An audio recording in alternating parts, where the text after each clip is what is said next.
Hey there, welcome to LSAT Demon Daily. I'm Nathan Fox, one of the founders of LSATdemon.com and our weekly podcast, Thinking LSAT. Today I've got podcast producer and LSAT Demon teacher, Josh Mansfield with me. Josh, we have an email here from Expiration Erik, who's asking whether LSAT scores expire. Erik says, "Hi, I took the LSAT in June and got a score I'm quite happy with.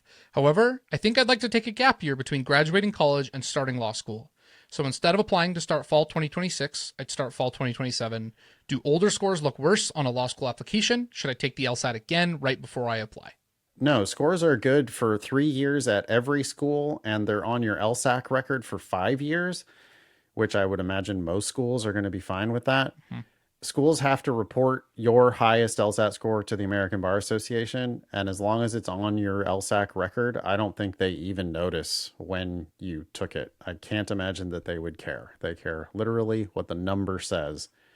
And they don't really care about anything more. So if you just took it in 2025 and you're going to apply in fall of 2026, you've got like at least a couple years, right, and probably 4 years worth of wiggle room before it expires off of your official LSAC record. No, you should not take the LSAT again right before you apply. However, if your practice test scores indicate you can score better, then there's lots of reasons to take it again. You though say you got a score you're quite happy with.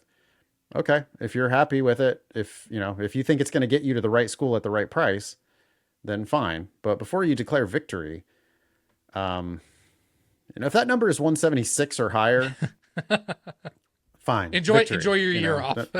Yeah, you're good.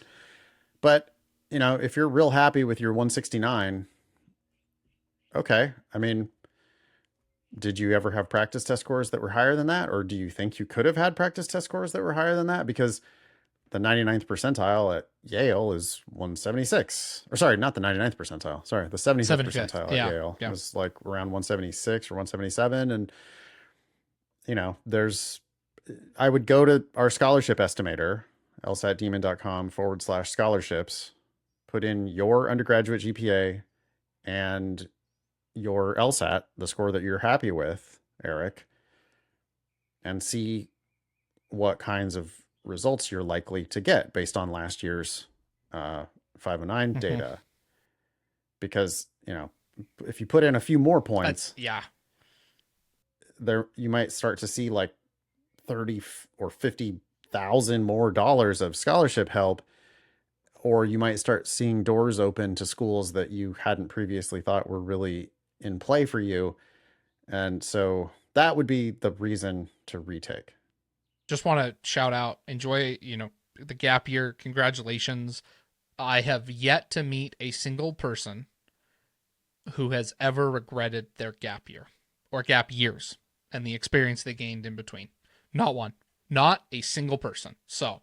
Nor will you. I mean, nor will I. Yeah, nor will any of You've us. only been doing it for a little bit, right? I've been doing this since 2007. Okay. And I have never met a single student who told me that they wish they had done it faster. I've met a million students who told me they were glad that they pumped the brakes and ended up getting to the right school at the right price instead of rushing into it.